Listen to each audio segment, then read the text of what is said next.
اللہ تعالیٰ کے بے شمار انعامات اور احسانات میں سے ایک بہت بڑا انعام اور بہت بڑا احسان رمضان المبارک کا مقدس مہینہ ہے، جو اللہ تعالیٰ نے اپنے فضل و کرم سے ہمیں عطا فرمایا۔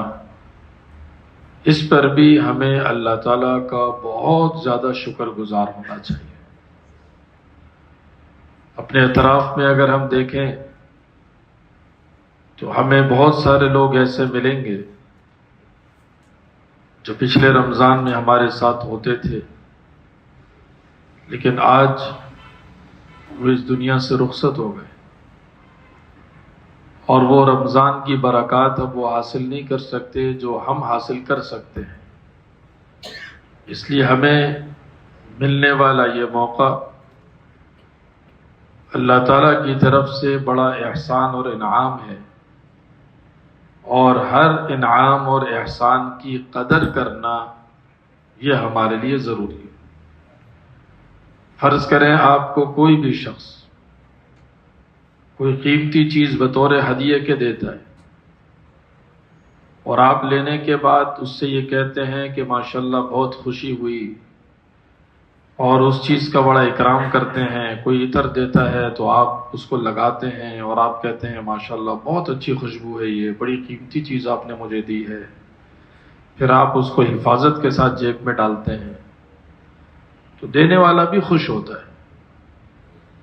اور اگر کسی نے آپ کو کوئی چیز بطور ہدیے کے دی اور آپ نے وہ چیز ہاتھ میں لی اور کسی اور کو دے دی، اس کے سامنے ہی اس کی بے اکرامی کر دی، تو اس بندے کا دل ٹوٹ جاتا ہے۔ پھر وہ نہ آئندہ آپ سے تعلق رکھتا ہے اور نہ کچھ دینے کی سوچتا ہے۔ تو ہمیں بھی اللہ تعالیٰ نے بطور ہدیہ اور بطور انعام کے جو رمضان کا یہ مقدس مہینہ عطا فرمایا ہے، اگر ہم اس کی قدر کریں گے تو اللہ تعالیٰ بہت خوش ہوں گے۔ جب اللہ تعالیٰ خوش ہوں گے تو ہمارے سب کام بن جائیں گے۔ اصل اللہ کی خوشی ہے۔ 30ویں پارے میں اللہ تعالیٰ نے فرمایا کہ یا ایتھا النفس المطمئنہ ارجعی الی ربک راضیۃ مرضیہ فادخلی فی عبادی وادخلی جنتی، کہ جب انسان دنیا سے نیک انسان جا رہا ہوتا ہے تو اس کی روح سے کہا جاتا ہے کہ ارجعی الی ربک راضیۃ مرضیہ، کہ رب کی طرف اس حال میں لوٹو کہ یہ روح اور یہ انسان بھی اللہ سے راضی ہے، اللہ بھی اس سے راضی ہے، اور اللہ بھی راضی انسان بھی راضی، تو نتیجہ یہ نکلتا ہے فادخلی فی عبادی وادخلی جنتی، کہ اللہ تعالیٰ اپنے نیک بندوں میں اور جنتوں میں داخل کر دیتا ہے۔ تو اللہ کی رضامندی یہ اللہ کا بہت بڑا احسان ہے، اور اللہ اپنی نعمت کی قدر سے راضی ہوتے ہیں۔ اب اللہ نے ہمیں رمضان دیا اور ہم نے اس کی قدر نہ کی، اس کا حق ادا نہیں کیا، اس میں ہم نے اعمال نہیں کیے اور اس کے ہم نے ضائع کر دیا، تو اللہ تعالیٰ ہم سے کبھی بھی راضی نہیں ہوں گے، اللہ تعالیٰ ناراض ہو جائیں گے۔ ہم میں سے اکثر لوگ الٹے رخ پر چل رہے ہوتے ہیں، ہمیں پتہ بھی نہیں ہوتا کہ ہم کر کیا رہے ہیں۔ ایسی دکانیں ہیں، کل میں نے دیکھا، ایسی دکانیں ہیں جن میں صبح کا آغاز قرآن کریم کی تلاوت سے ہوتا ہے، آدھا آدھا گھنٹہ وہ تلاوت کراتے ہیں، وہ ریکارڈنگیں چلاتے ہیں۔ کیوں؟ ہماری دکان میں اللہ تعالیٰ خیر و برکت دے دیں گے، قرآن کریم کی تلاوت گونجے گی، اور مالک نے روزہ نہیں رکھا ہوا۔ جب روزہ نہیں ہے، فرض چھوڑ رہے ہیں، قرآن کریم خیر و برکت کا ذریعہ کہاں سے بنے گا؟ یہ تو قرآن کریم کے ساتھ مذاق ہو جائے گا۔ قرآن کریم خیر و برکت کا ذریعہ تب بنتا ہے جب انسان قرآن کریم کے احکامات پر عمل کرتا ہے، ورنہ قرآن کریم کبھی بھی خیر و برکت کا ذریعہ نہیں بنتا۔ اللہ تعالیٰ نے فرمایا یضل بہ کثیرا ویہدی بہ کثیرا، بہت سارے لوگ قرآن کریم کے ذریعے سے ہدایت پاتے ہیں، بہت سارے لوگ گمراہ بھی ہو جاتے ہیں۔ اس لیے اللہ تعالیٰ کا حکم سر آنکھوں پر رکھتے ہوئے، رمضان مبارک کی قدر کرتے ہوئے سب سے پہلا جو اللہ تعالیٰ کا حکم ہے وہ ہے صوم، صیام، رمضان کا روزہ۔ کتب علیکم الصیام، اللہ نے فرمایا روزہ فرض ہے، فرض۔ اچھا، اب کتنی شفقت کے ساتھ اللہ تعالیٰ نے اس حکم کو بیان فرمایا۔ دیکھیے، روزہ رکھنا آسان تو نہیں ہے۔ ہم کھانے پینے کے عادی ہیں، صبح بھی ناشتہ چاہیے، پھر تھوڑی دیر کے بعد بھی کچھ چیز چاہیے، پھر دوپہر میں بھی کھانا چاہیے، پھر شام میں بھی چائے چاہیے، بیچ میں بھی کچھ کھا پی لیتے ہیں۔ لیکن جب روزہ ہوتا ہے تو سحری سے لے کر افطار تک کھانا پینا سب کی پابندی۔ تھوڑا سا مشکل عمل ہے، انسان گھبرا سکتا تھا، انسان ہچکچا سکتا تھا کہ یا اللہ روزہ رکھوں گا، سارا دن روزہ رکھوں گا، سارا دن بھوکا پیاسا رہوں گا۔ تو اللہ تعالیٰ نے اتنی شفقت کے ساتھ یہ حکم نازل فرمایا کہ کما کتب علی الذین من قبلکم، کہ تم سے پہلے بھی لوگ رکھتے تھے، صرف تم نہیں ہو، پہلے بھی لوگوں نے رکھا ہے۔ اور یہ ایک عام بات ہے کہ جب مصیبت سب کے ساتھ آتی ہے تو وہ ہلکی ہو جاتی ہے۔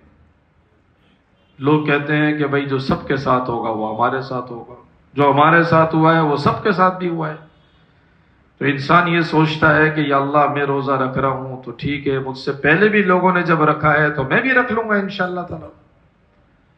دوسری بات، ایام معدودات، پھر اللہ تعالیٰ نے فرمایا کہ چند دن کی بات ہے بس، پورا سال نہیں رکھنا، آدھا سال بھی نہیں رکھنا، چوتھائی سال بھی نہیں رکھنا، سال کے 11 مہینے نہیں رکھنا، صرف 1 مہینہ رکھنا ہے بس۔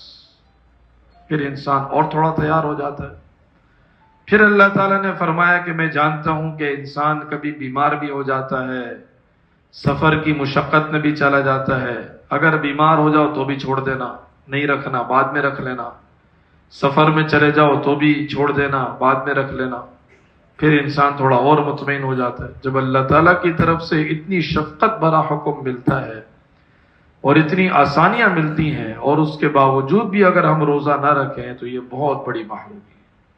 اس لیے خود بھی ہم اس چیز کا اہتمام کریں، اور ماشاءاللہ جو لوگ وقت پر جمعے کے لیے آتے ہیں، اہتمام سے آتے ہیں، وہ روزے دار ہوتے ہیں، اللہ کا خوف ہوتا ہے تبھی وہ آتے ہیں۔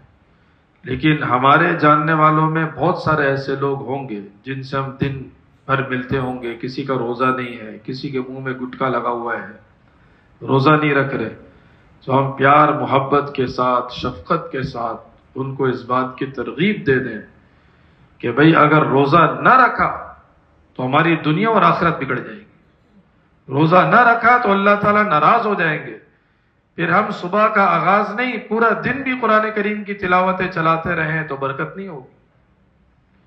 دیکھیں، جب انسان حرام کی طرف آتا ہے نا، حرام، تو حرام مال بہت زیادہ آ رہا ہوتا ہے، بہت زیادہ آ رہا ہوتا ہے، اس لیے کہ آسانی سے آ رہا ہوتا ہے، رشوتیں دے کر آ رہا ہوتا ہے، راستے کھل جاتے ہیں۔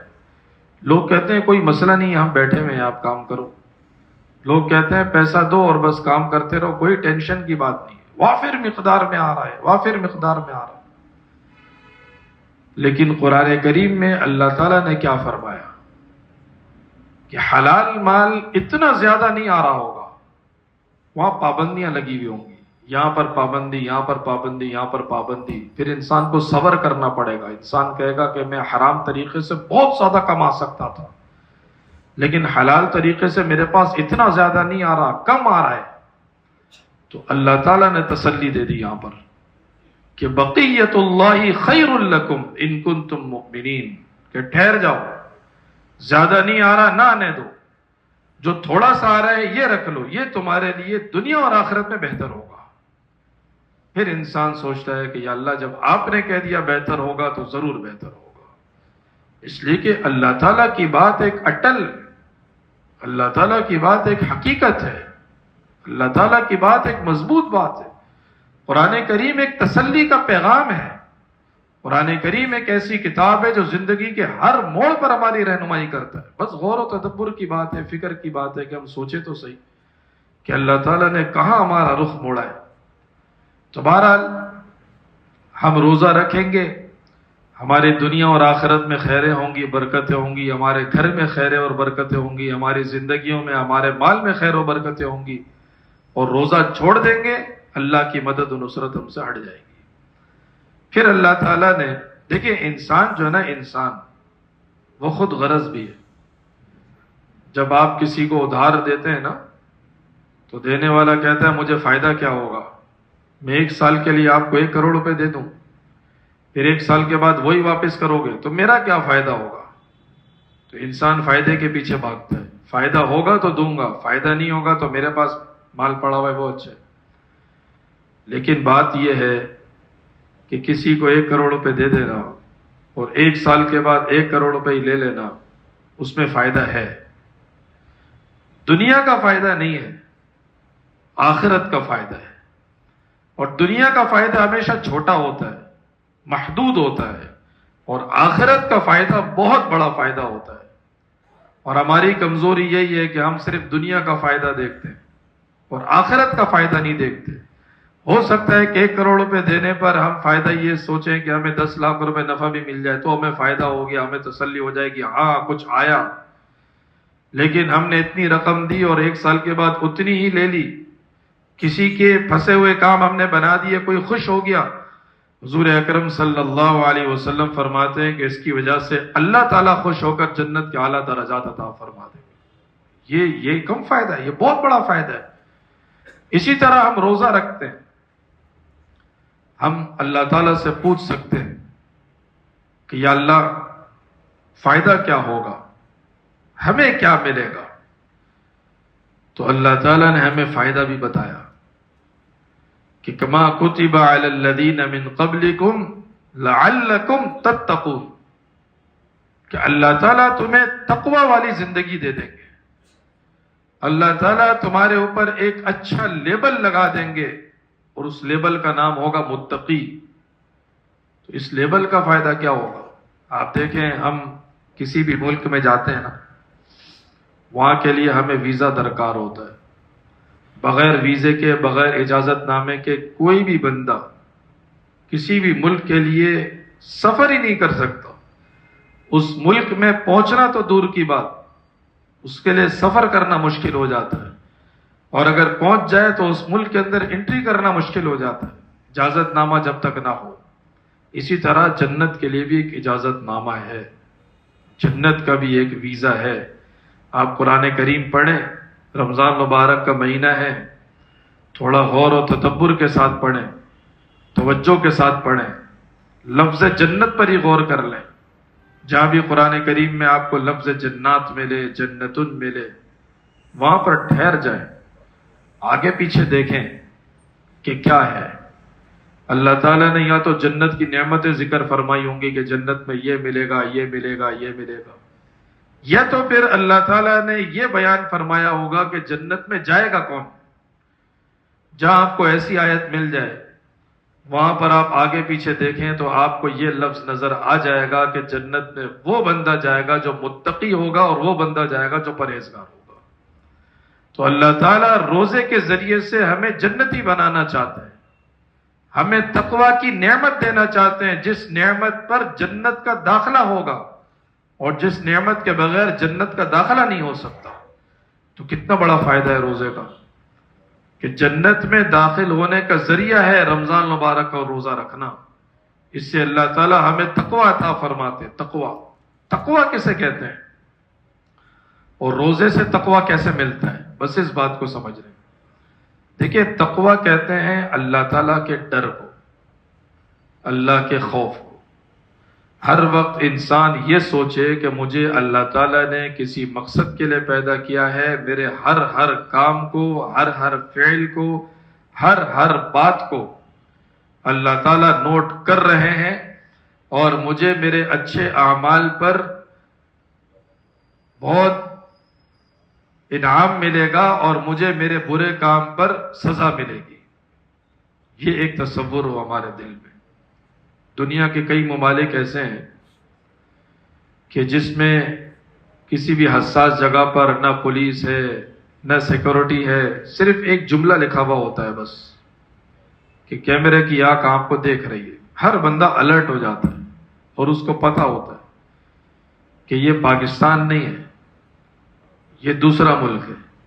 یہاں پر اگر کیمرے کی آنکھ دیکھ رہی ہے اور میری تھوڑی سی بھی حرکت نوٹ ہو گئی تو میرے لیے بہت بڑے مسائل بن جائیں گے. پھر وہ ہوشیار رہ کر سارے کام کرتا ہے، وہ رولز کو پڑھ کے جاتا ہے، وہ ایسے ہی نہیں چلا جاتا. وہ کہتا ہے کہ مجھ سے کوئی ایسا کام نہ ہو جائے کہ کیمرے کی آنکھ نے مجھے نوٹ کر لیا اور میں گیا، بس میں اس ملک سے نکال دیا جاؤں گا، میں جیل چلا جاؤں گا، میرے اوپر سزائیں آ جائیں گی، جرمانے آ جائیں گے. تو انسان بڑا ہوشیار ہو جاتا ہے. یہ جو چھوٹا سا جملہ ہے نا کہ کیمرے کی آنکھ آپ کو دیکھ رہی ہے، کسی انسان نے لکھا ہے اور بندے اتنے ہوشیار ہو گئے. اور یہی جملہ قرآن کریم میں بھی لکھا ہوا ہے کہ اِنَّهُ بِمَا تَعْمَلُونَ بَصِيرٌ، اِنَّهُ بِمَا تَعْمَلُونَ بَصِيرٌ، کہ جو کچھ تم کر رہے ہو اللہ تعالیٰ ہر چیز کو دیکھ رہا ہے.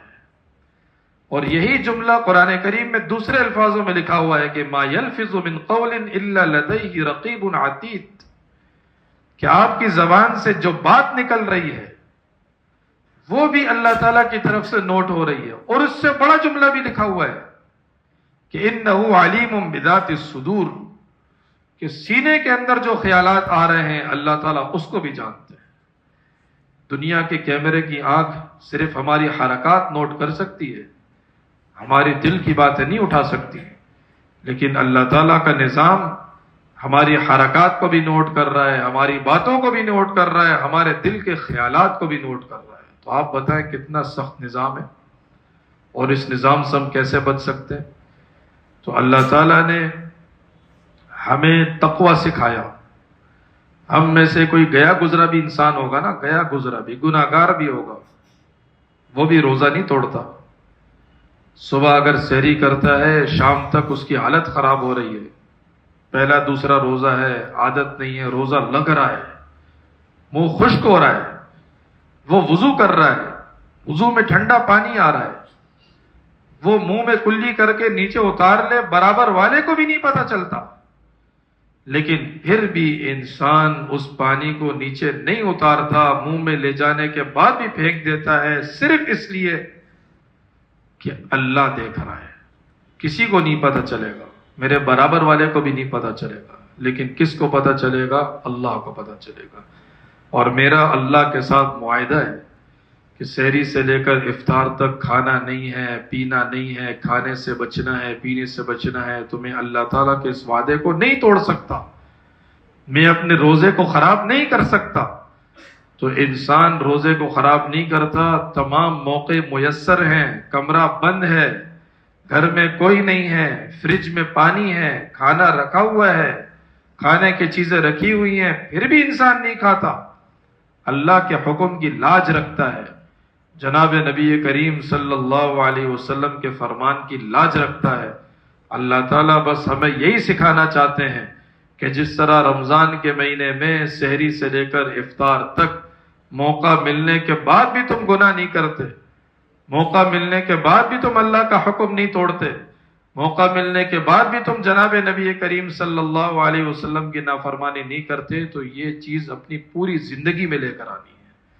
دیکھیں بعض چیزیں پریکٹس کے لیے ہوتی ہے، وہ پریکٹس کا مقصد یہ نہیں ہوتا کہ بس یہاں پر یہ کام کیا پھر باہر نکل کے سب اپنی مرضی کی. نہیں، رمضان کے مہینے میں اچھا کیا اور یہی چیز اچھا کرنے کی پریکٹس کر لی، اب یہی چیز سارا سال کرنی ہے.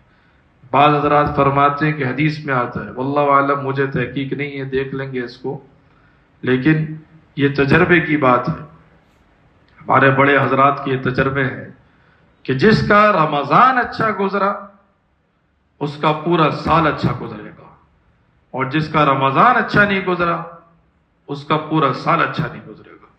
اس لیے ابھی رمضان کی ابتدا ہے، آج دوسرا روزہ ہے. ہم اللہ تعالیٰ سے یہ تہیہ کریں، وعدہ کریں، نیت کریں کہ انشاءاللہ ہمارا رمضان صرف اچھا نہیں، انشاءاللہ بہت اچھا گزرے گا. اس میں روزے کی پابندی بھی کریں، فرائض کی پابندی بھی کریں، نمازوں کی پابندی بھی کریں، نمازوں کے آگے پیچھے جتنی سنت ہیں، جتنے نوافل ہیں، وہ سنت مؤکدہ ہوں کہ غیر مؤکدہ ہوں، اس کا بھرپور اہتمام کریں۔ اسی طرح جو اور نوافل ہیں، مثلا اشراق ہے، چاشت ہے، اوابین ہے، اور خصوصاً تہجد، جو ہم سحری کے لیے اٹھتے ہیں، سحری کرنے سے پہلے یا سحری کرنے کے فوراً بعد، نماز فجر کا وقت شروع ہونے سے پہلے 2 رکعت، 4 رکعت، 6 رکعت، 8 رکعت نماز تہجد لازمی پڑھے۔ یہ گولڈن چانس ہوتا ہے دعاؤں کی قبولیت کا، جس میں اللہ تعالیٰ کی طرف سے اعلانات ہو رہے ہوتے ہیں کہ ہے کوئی مانگنے والا میں اس کو دے دوں گا، ہے کوئی مغفرت مانگنے والا میں اس کی مغفرت کر دوں گا۔ اس وقت کو تو بالکل بھی ضائع نہیں کریں۔ اور دوسرا جو عین افطار کا وقت ہوتا ہے، افطار سے 5-10 منٹ پہلے ہم دعاؤں کے لیے بیٹھ جائیں، یہ دعاؤں کی قبولیت کا بہت ہی اچھا وقت ہے۔ حضور اکرم صلی اللہ علیہ وسلم نے فرمایا کہ جب روزے دار افطار کے لیے بیٹھتا ہے اور افطار سے پہلے دعاؤں کا اہتمام کرتا ہے، اللہ تعالیٰ اس کی دعاؤں کو ضرور قبول فرماتے ہیں۔ اور دوسرا گناہوں سے بچنے کا اہتمام کریں، جھوٹ سے، غیبت سے، گالیوں سے اور حرام سے، لوگوں کو تکلیف دینے سے، اس لیے کہ کھانے پینے کا روزہ صرف نہیں ہوتا، ہر چیز کا روزہ ہوتا ہے۔ اگر انسان جھوٹ بھی بولے، گناہ بھی کرے، غلط بھی کرے اور وہ روزہ رکھے تو اس کو روزے کے فوائد حاصل نہیں ہوں گے، روزے کی برکات حاصل نہیں ہوں گی۔ انشاءاللہ زندگی رہی ہے، رمضان سے متعلق باتیں مختلف نمازوں میں بھی آتی رہیں گی، جمعے میں بھی آتی رہیں گی، اتوار کے درس میں بھی آتی رہیں گی۔ اللہ تعالیٰ ہم سب کو عمل کرنے کی توفیق عطا فرمائے۔ وآخر دعوانا ان الحمد للہ رب العالمین۔